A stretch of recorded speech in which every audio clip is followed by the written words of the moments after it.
Oh, hello everyone. You just caught me enjoying a nice cup of tea from Lucas Teas.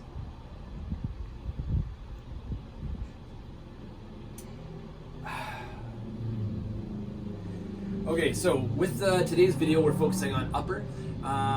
The way that we're hoping it's going to be used is you'll watch this intro segment that I'm doing right now.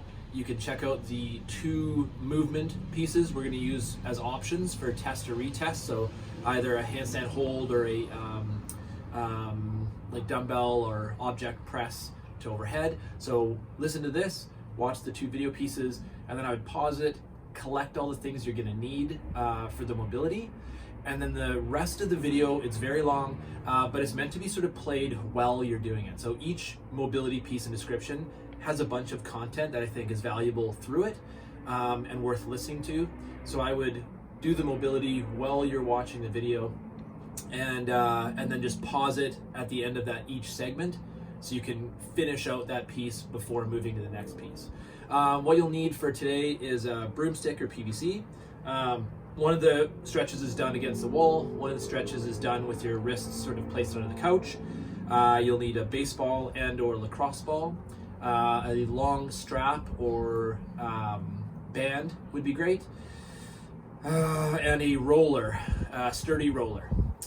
And those pieces should get you there. The other thing that I would say is that we're trying to produce this content to sort of expand athlete skill sets with more knowledge and more information, not just a check the box for the day. Hopefully this format's valuable. If you want to skip through the pieces from one section to the next, remember those chapter markers in the description under the video allows you to sort of skip ahead, super easy. Otherwise, hopefully this is useful, and have a good day.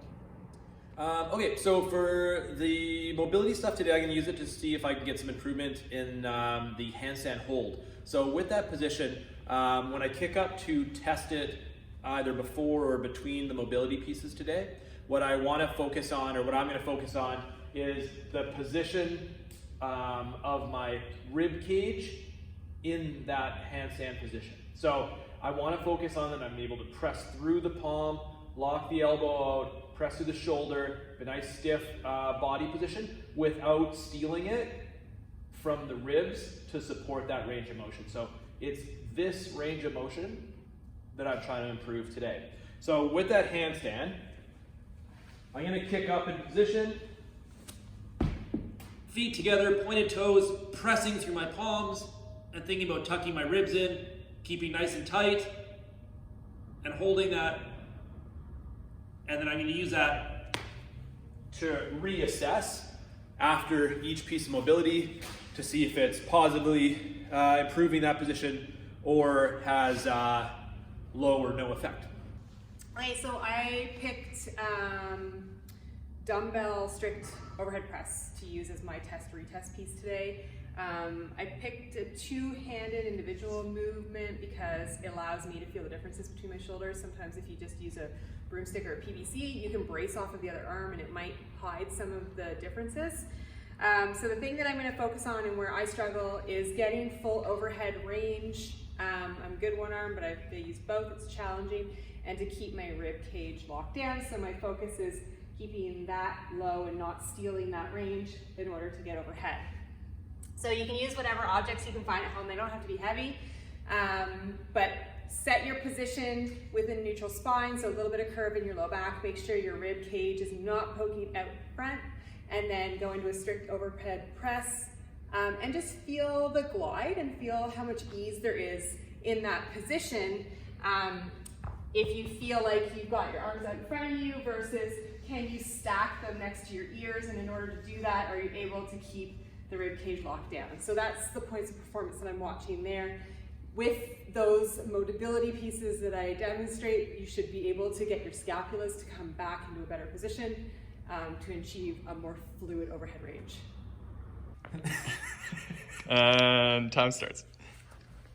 All right, so starting on the lat, on one side we're gonna roll 10 times up and down. I like to turn the palm from facing up to facing down while I do this. After 10 times, up and down on the lat, then I'm gonna switch to 45 degrees. 10 times on a sort of 45-degree angle on that same side. And just searching through anywhere I can find that feels less comfortable. And then 40 seconds. on half the back, 10 times. I think I just broke the roller. Oh, did you actually? I definitely broke the roller. Yeah, it's cracked. I'll switch to the other side if the roller is willing to hold up.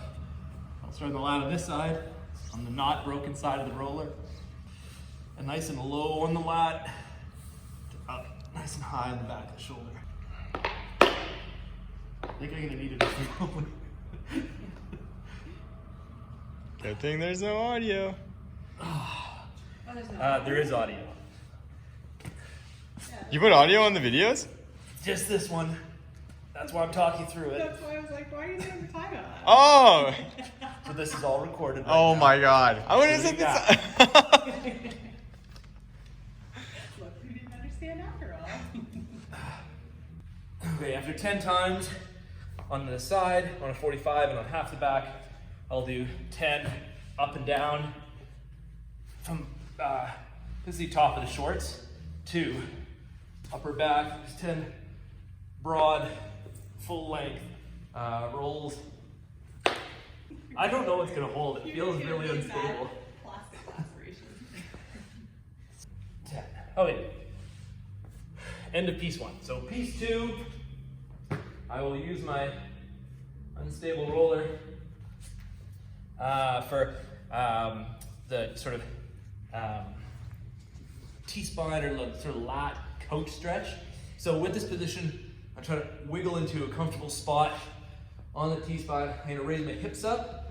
I'm gonna slide my wrists under the bar. The piece at home for this is the couch. I'm gonna try to lock my sort of trunk into a solid lock position and drop the hips down best I can and try to relax the shoulder. Is more than one? And just try to breathe and see if I can push gently further into the position. And that's a minute.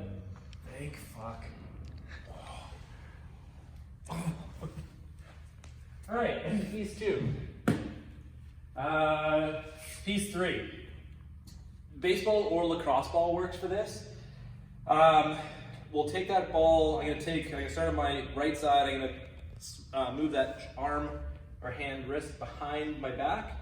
I'm gonna hinge over and work either against a post or door frame.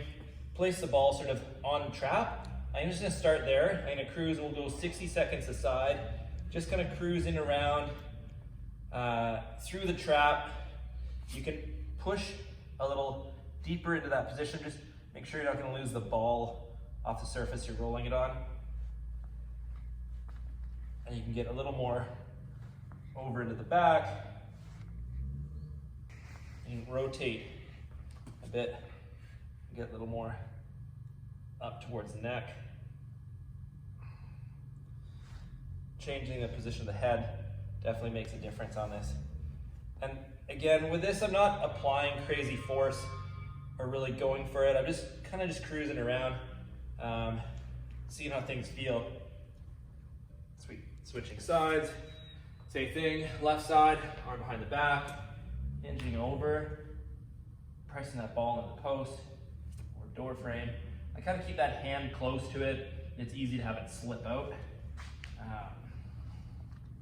It also allows me to help move the position of the ball with not only where it's touching the body, but I can make minor adjustments with the hand as well.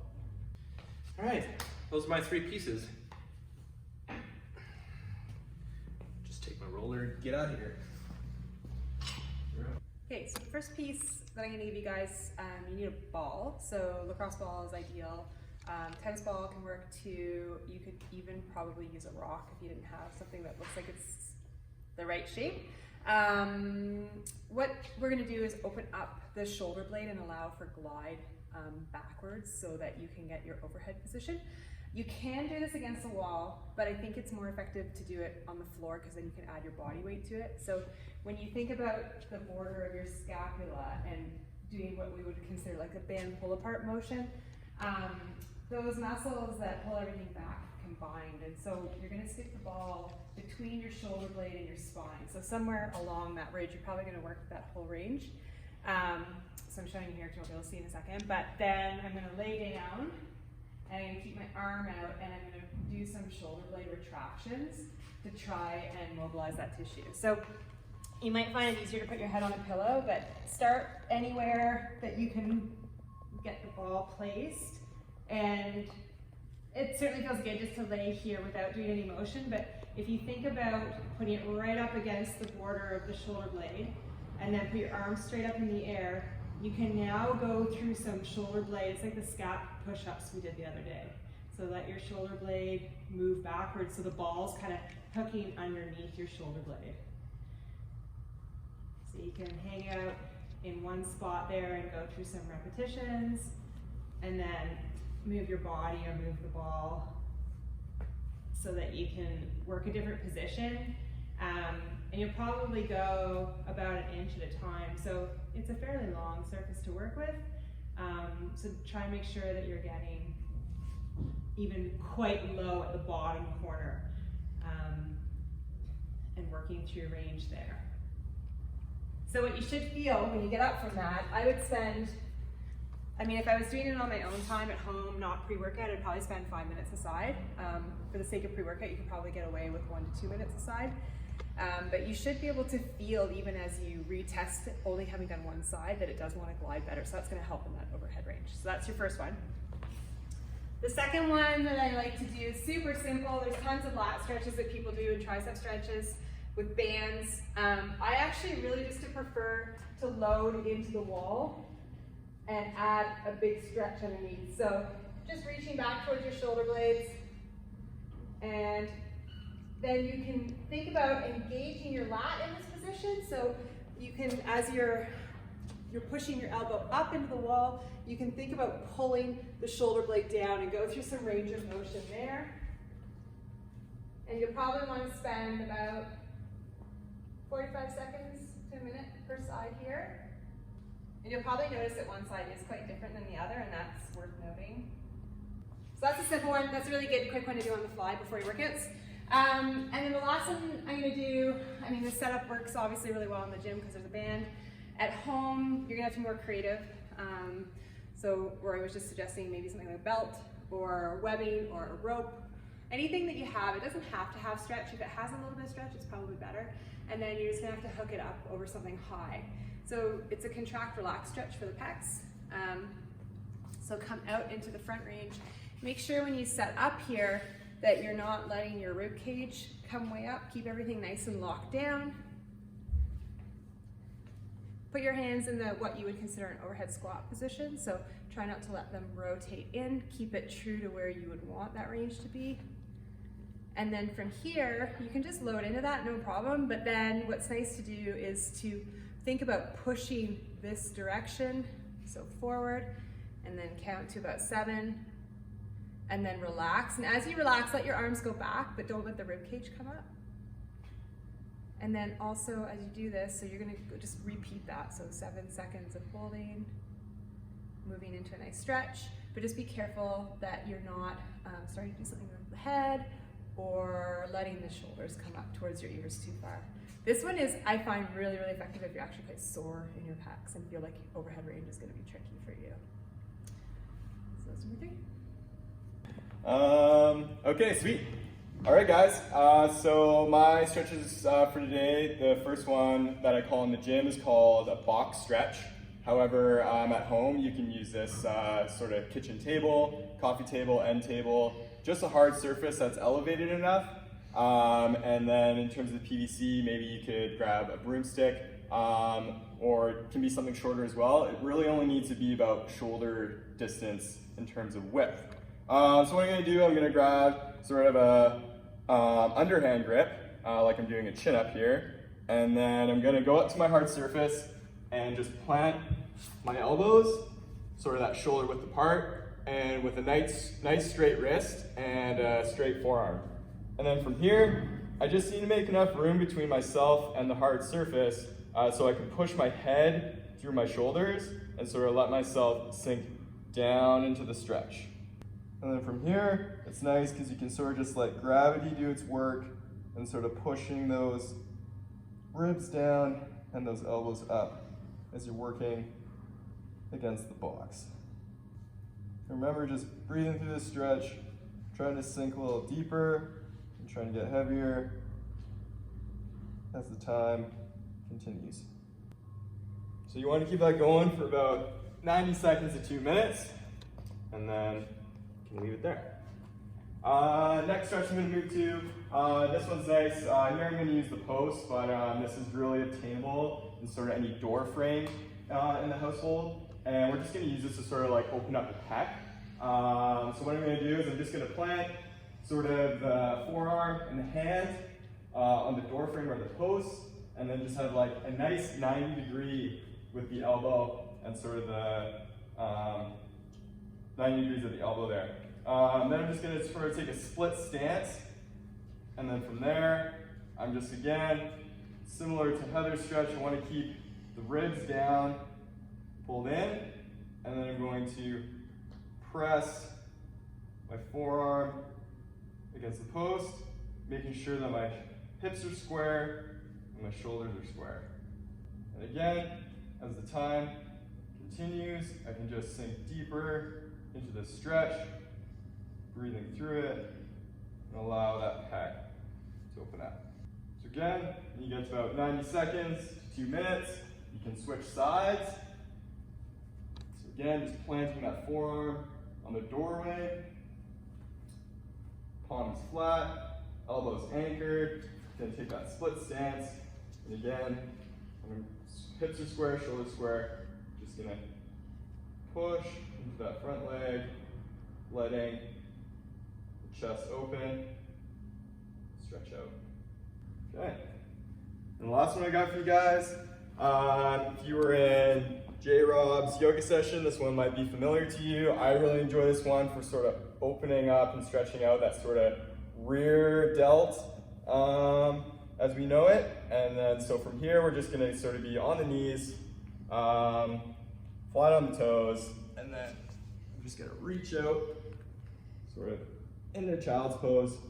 And then from here, I'm just gonna thread that arm underneath the other arm, and I'm trying to just press against it and allow the shoulder to attempt to come to the floor. You spend about 1.5 minutes there, you can unwind, and then hit the other side.